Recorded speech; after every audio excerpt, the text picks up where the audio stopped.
की अपनी राय है जिसकी पुष्टि नेशन न्यूज इंडिया नहीं करता। धन्यवाद।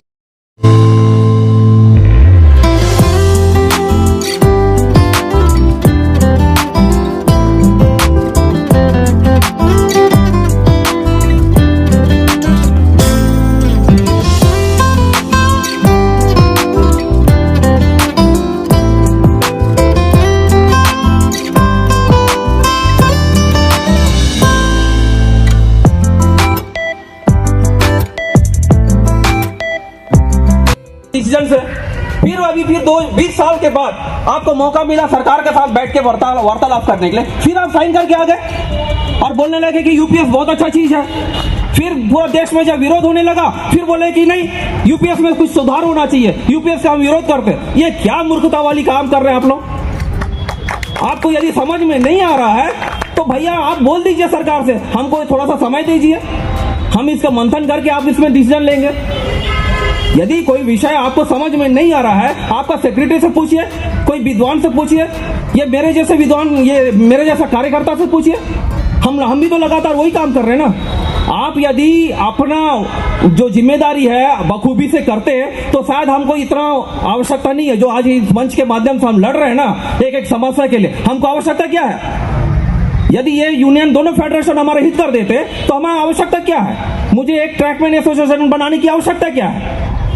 ये लोग हमारी जिम्मेदारी से दूर भाग गए हैं। ये लोग सिर्फ क्या कर रहे हैं, किसी का क्वार्टर दिलाना, किसी का ट्रांसफर कराना, किसी का चार्जशीट इशू कराना, फिर उसे माफ करवाना, ये छोटा छोटा नीच हरकत कर रहे हैं। ये लोग वेलफेयर करने नहीं आए हैं। ये लोगों का नीति और नियत दोनों खराब हो गया। यदि नियत अच्छी होती तो नीति अच्छी बनती। नियत ही खराब है, कहां से ये लोग वेलफेयर करेंगे? वेलफेयर कर ही नहीं सकते। और मैं यहां पर तक आया हूं, मुरादाबाद तक, अपनी खुद की छुट्टी लेकर, पास पीटो लेकर मैं अपने पैसे से आ रहा हूं। इनको क्या मिलता है? स्पेशल पास मिलता है। इनको स्पेशल पास मिलता है, स्पेशल लीव मिल रहा है, और बैठने के लिए, सीटिंग करने के लिए रेलोगोंड में उनको ऑफिस वगैरह सब दिया गया।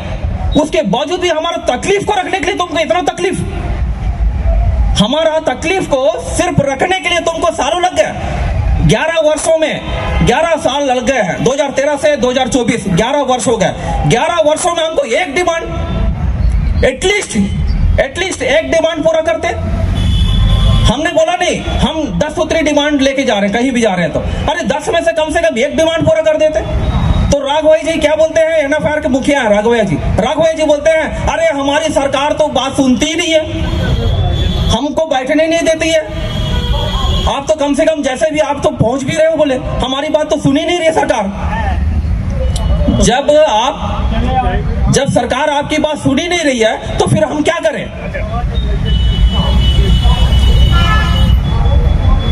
तो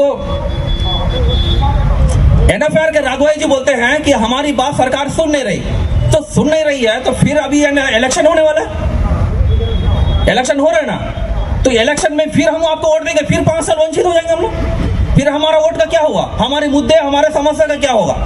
यथावत स्थिति में हम आ जा रहे हैं। तो ऐसे अवस्था में बीआरएमएस आया, साथ में बीआरएमएस आया कि बोला कि भाई रवि जी आपका सहयोग चाहिए हमको। तो ठीक है सर, मैं तो पीड़ित व्यक्ति हूँ, मुझे तो सहारा की आवश्यकता है। मैंने बोला ये समस्या है मेरी। तो बीआरएमएस ने बोला, अशोक शुक्ला जी बोले कि रवि जी आप ट्रैकमैन के विषय में लंबे समय से बहुत बारीकी से, बहुत ईमानदारी से आप काम कर रहे हो। एक काम करिए, हम सीधा रेल मिनिस्टर से आपको मुलाकात करते हैं, आप सीधा डायरेक्ट वार्तालाप करिए। ऐसा मौका तो हमको किसी फेडरेशन ने दिया नहीं आज तक, किसी ने नहीं दिया।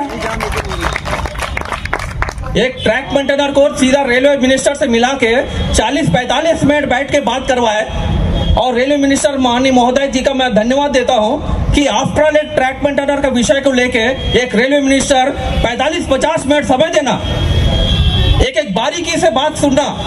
और ये मैं अशोक शुक्ला जी और बीआरएमएस का पूरा तमाम टीम को मैं धन्यवाद देता हूं कि सीधा मुझे वो सीधा अंतिम व्यक्ति तक का मुझे पहुंचा दिया, और मैंने अपनी बात रख दी। जैसे यादव भाई ने बोला कि 4 डिमांड पूरा हो गया, जबकि मेरा 10 सूत्री डिमांड था। 10 सूत्री डिमांड में से 4 डिमांड बोले अरे ये तो सारे के सारे आपकी जेन्युइन डिमांड है। ऐसा करते हुए एक कमेटी का गठन कर देते हैं। तो आज कमेटी का गठन हो गया चुनाव से पहले। हम तो आज तक था सुनने में आया था कि कोई भी नेता जो है वो ये बोलता है कि आप मुझे वोट दीजिए, मैं आपका ये कराऊंगा, मैं वो कराऊंगा, फलाना ये वो, ऐसा आश्वासन देते हैं। लेकिन ये पहली बार हो रहा है ऐसा कि चुनाव से पहले आपकी मांग पूरी हो रही है। चुनाव से पहले ऐसा कहीं नहीं हुआ है। तो ये दोनों फेडरेशन अन्य सारे यूनियन वाले बोलते थे कि अरे चुनाव से पहले कैसे हो जाएगा, ऐसा कैसे हो सकता है, चुनाव के बाद ही होगा, आचार संहिता ये है वो है, कई सारे दिन रूल बता रहे थे। तो अब कैसे हो गया? जो काम मैं खुद का पास पीटे छुट्टी लेके मैं जा सकता हूं, आपको सारी सुविधा मिलने के बावजूद आप कैसे नहीं जा पा रहे? तो यहाँ भाई साहब का आदेश आ चुका है ना, क्योंकि मैं वैसे ही होता मुझे मंच मिलता है तो फिर मैं चालू हो जाता हूँ अपनी पीड़ा को लेके, क्योंकि मेरी पीड़ा इतनी जोरदार, इतना बहुत बड़ा पीड़ा है मेरा। तो मेरा पीड़ा जो है मेरे पेट से लेके पूरा तन मन धन में इतना छाया हुआ है कि मुझे समय की कमी पड़ जाती है, सुनने वाले की क्षमता कमजोर हो जाती है, लेकिन मैं कमजोर नहीं होता हूं। तो इसी की वजह से क्या है कि मैं जहां पर भी मुझे अवसर मिलता है वो मैं अपनी बात को डट कर रखता हूं। इसी कारण है कि माननीय रेल मिनिस्टर मेरी बात माने और कमेटी गठन करके हमारी सारी समस्या का समाधान के लिए एक कमेटी का गठन कर दिया। 8 हफ्ते के अंदर आ जाएगा और मैं उम्मीद करता हूं कि आने वाला जो सुनहरा भविष्य है, जैसे माननीय रेल मिनिस्टर ने बोला है कि ट्रैक मेंटेनर का कायाकल्प ऐसा कर दूंगा कि 5 वर्ष में सारे दूसरे डिपार्टमेंट वाले ट्रैक में आने के लिए इच्छुक करेंगे। ये उनका वो है। तो ये मैं आपको उनकी बात को आपके मंच के माध्यम से आपके पास रखा हूं।